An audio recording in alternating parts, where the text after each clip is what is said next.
Hello, everyone. Welcome to today's live stream. Want to start off with asking you a question. Did you know that video is taking over all other forms of content on social media? Video is truly the prominent method to use when you're on social media. And according to Sprout Social, 9 out of 10 businesses are already using video marketing strategies. That's what I do. I help my clients incorporate video into their overall marketing strategy because a lot of solopreneurs are ignoring video for a variety of reasons. So with this live stream and with all of the ones that I've been doing, I'm trying to come in and just share content and information that will help you understand the impact, the overall impact and importance that video can have on your business. So today we are going to talk about maximizing engagement through video on social media. And so we're just going to focus on a couple of things. One is going to be the dominance of video, and then the other is going to be a couple of the trends that are going on right now. So if you have any questions, feel free to post them in the comments below, even if this is the replay that you're watching. And if you didn't already know, I am here every Wednesday at 2 p.m. Eastern Standard Time. And I'll be coming in every month with a different theme. I may mix it up depending on if there's some sort of a question that comes from some feedback from any of you guys.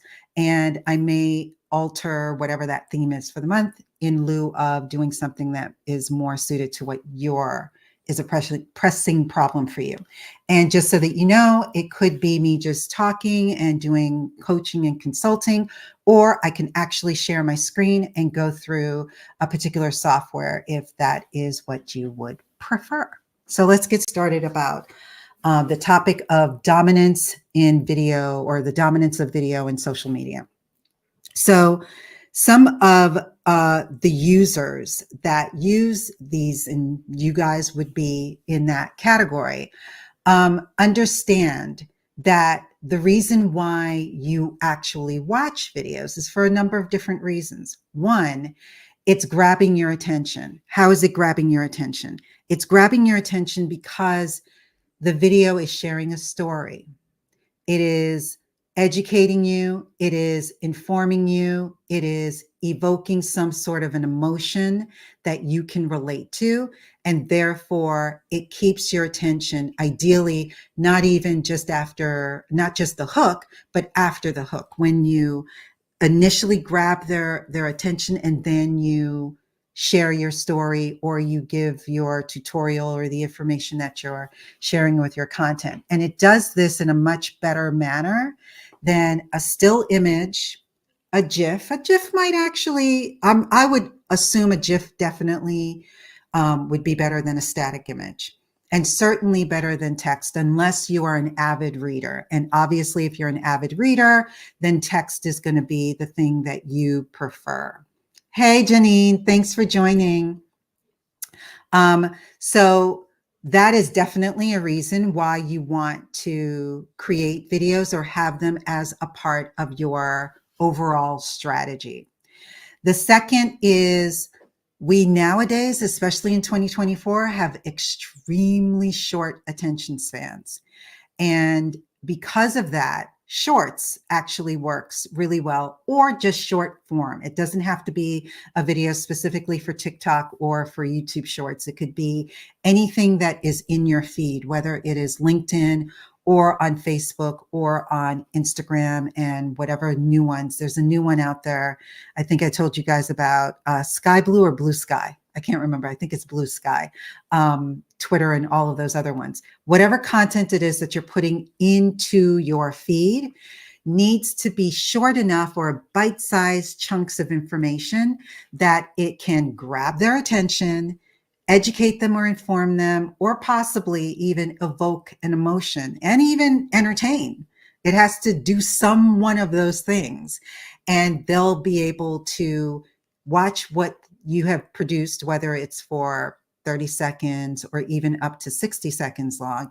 And it leaves them with, oh, that was really interesting. And in some instances, they may even pay attention to who you are. And so that would definitely help. Video also leads to a higher engagement opportunity, more so than any other format. And it does not matter how long your video has been out there in the atmosphere, it's still going to generate engagement for you. I have a perfect example of how that works. I just got an email this morning in reference to someone wanting to hire me to coach them on how to use a particular video editing platform called Descript. And they came directly from my YouTube channel and from seeing a video that I had on my YouTube channel. Excuse me. And the videos that I've done for this platform, I'm actually trying to remember how long ago it was. I created these videos at the beginning of 2023 and possibly at the end of 2022. So worst case scenario, we're pushing on 2 years, but definitely for sure, it's over a year old, these videos. And someone found me, commented, and then went to the extra effort of emailing me to hire me. So that's the impact that video can have if you incorporate it into your overall marketing plan, and if you actually are creating content that you know is a need for your ideal audience. That is the key thing that you need to make sure that you're doing. And the main reason for that is because the algorithms today are way more improved and are particularly, I'm going to speak for YouTube. I'm not going to speak for any of the other social media platforms because I don't know them well enough. But on YouTube, the algorithm is really catering to the needs of the viewer. So if they know that the viewer has historically been looking for your kinds of content, they're going to put that viewer in front of your content, or your content in front of that viewer, whichever way you want to look at it. So that's why it's so really important that you're A, utilizing video, and B, that you're creating content that's specific to the needs of your ideal audience, because on a platform like YouTube, they're going to marry the two if they are in sync. So next, if you got any questions on this, please let me know. Even if you come up with your questions after this live has expired and we're in replays, please post your comments and let me know what your thoughts are. And then also, please, please, please let me know if there's something that you would like to hear me talk about or see me demonstrate. Just post in the comments. If it is something that I am familiar with, I certainly will do that. If it's something that I'm not familiar with, I will do a let's try it together video and do that live for you as well. So the next stage is that thing I wanted to talk about is what's trending now when it comes to video. And so top of my list is always going to be anything and everything AI. AI is definitely the hot thing when it comes to video creating and editing your videos. And there are a number of tools that are out there, and every day more and more newer tools are being released, or at worst case scenario, they are being improved upon. I should say at best case scenario, they're being improved upon. So AI is definitely going to be something that is going to help you to create more, whether it's in writing your script, or if it's in creating the actual video, or if it's in editing your video. Those are going to be key areas that you need to keep an eye out for when it comes to AI incorporating with that. And any of you who have followed me knows that I've done plenty of content on tools like BigView, which has an AI writer embedded in it. It's a video recording and video teleprompting tool. And then there are video editors like CapCut, WiseCut, Gling, Descript, Kapwing, and I can't think of any others off the top of my head that all incorporate AI into them. Obviously, like I mentioned, short form is definitely on a rise. I think things are a little bit different. Last year, I was telling people, if you're not doing shorts, you need to just throw anything up there. Shorts are getting more views than anything else. You could put up a long form video and it could be, optimized to the hill, but it was not getting views as quickly as shorts were last year. Well, that's changed.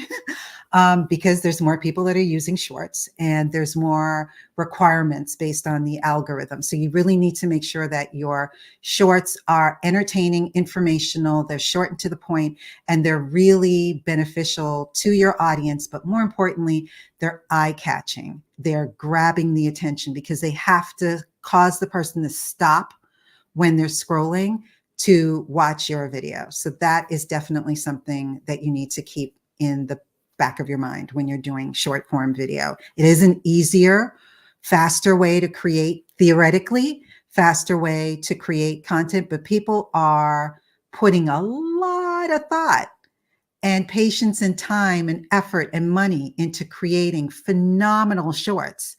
And that's kind of what you have to compete against. So you have to just bear that in mind.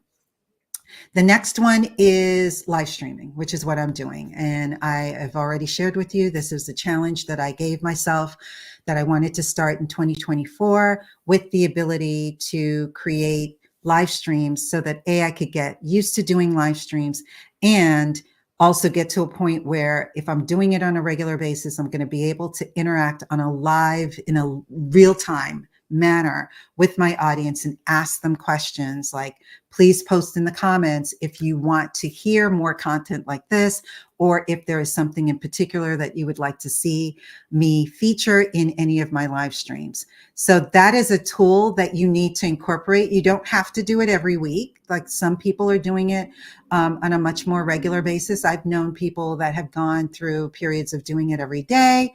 You don't have to do it every day. You don't have to do it every week like I'm doing it, but you should incorporate it into your overall plan because you need to see what's the potential of the results that I can get from live stream versus a regular long form video that's pre-recorded and uploaded and scheduled and all of that. So you want to definitely do that. With live streaming, you do have the capability of live streaming to multiple platforms. As I'm doing today, I'm live streaming not only to YouTube, but also to LinkedIn and to Facebook.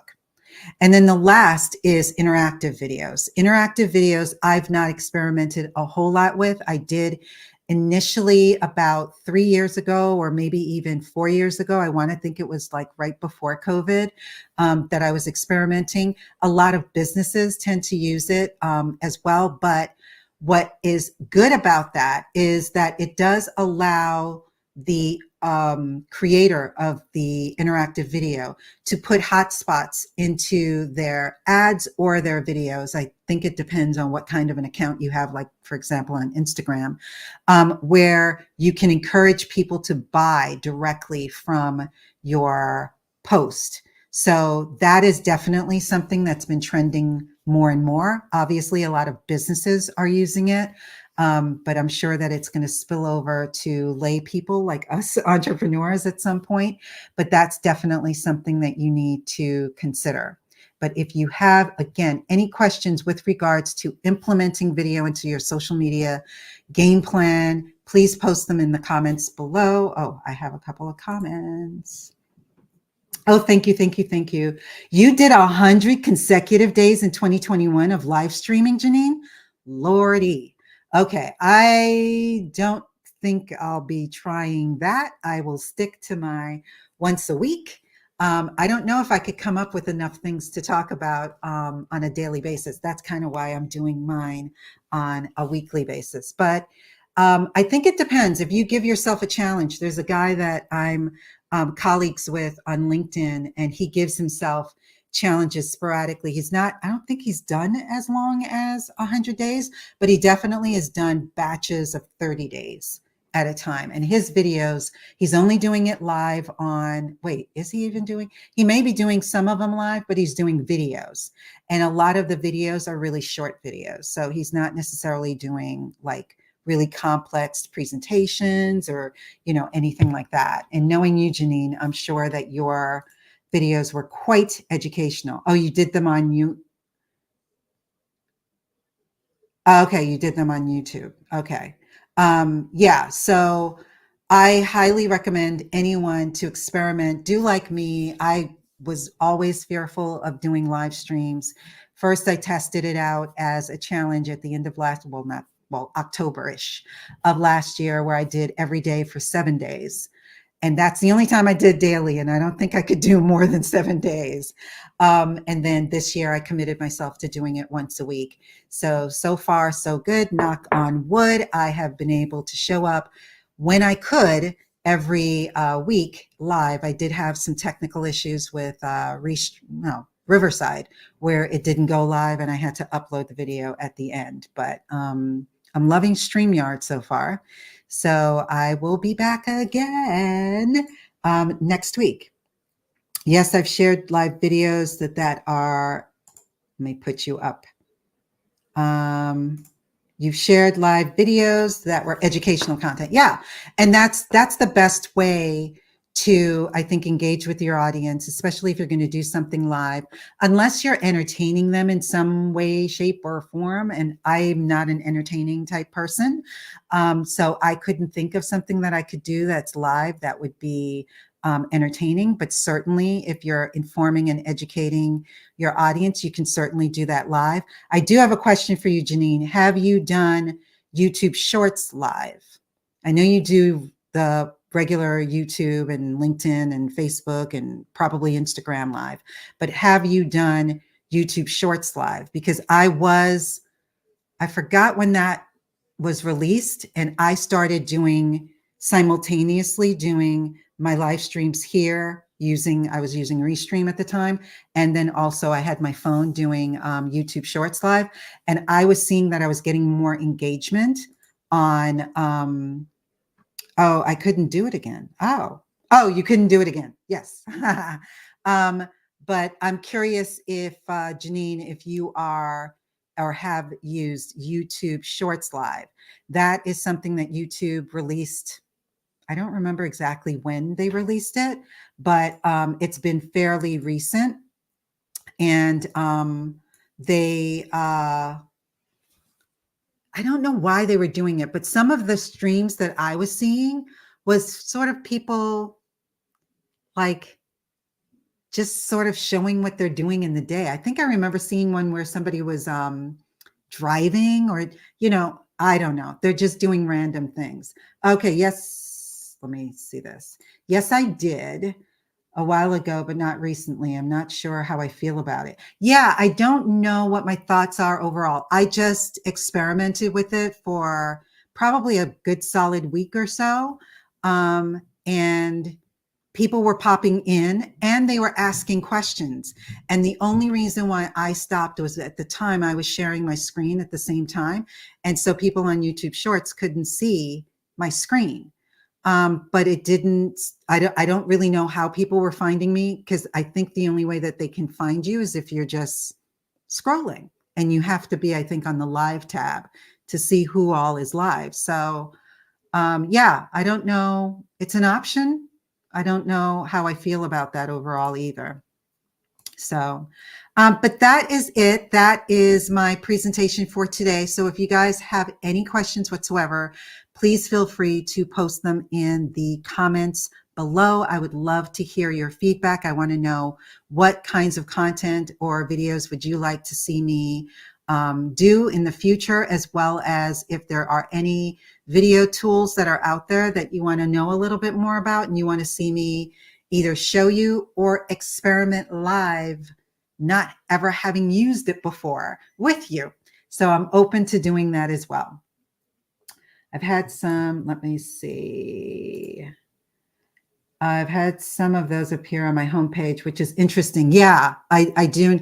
And again, I think it's YouTube's algorithm. It's just sort of making or trying, they are going out of their way to help smaller creators that are semi-new-ish, that are struggling at getting an audience. So they're really playing around with trying to put their content on the homepage and trying to put their content in a place where it can get found easily. So I think we need to take advantage of that. And so if Shorts is one of the tools that they're using, then we need to continue to use that. I know I'm going to get back seriously now that I have a VA. I'm going to start doing turning these types of content into Shorts, and also any other content that I do, because I do trainings and I do events, I do workshops and things of that nature, which, by the way, I don't have the landing page yet, but I do have a workshop coming up in June on the 24th with Kapwing. So I will be putting the information out as soon as we have the landing page ready, but it's going to be on June 24th. And I'm working on additional ones moving forward in the future. So thank you all for being here. Thank you so much, Janine, for conversing with me. And I will see you guys next week at the same time on Wednesday at 2 p.m. Eastern. Take care.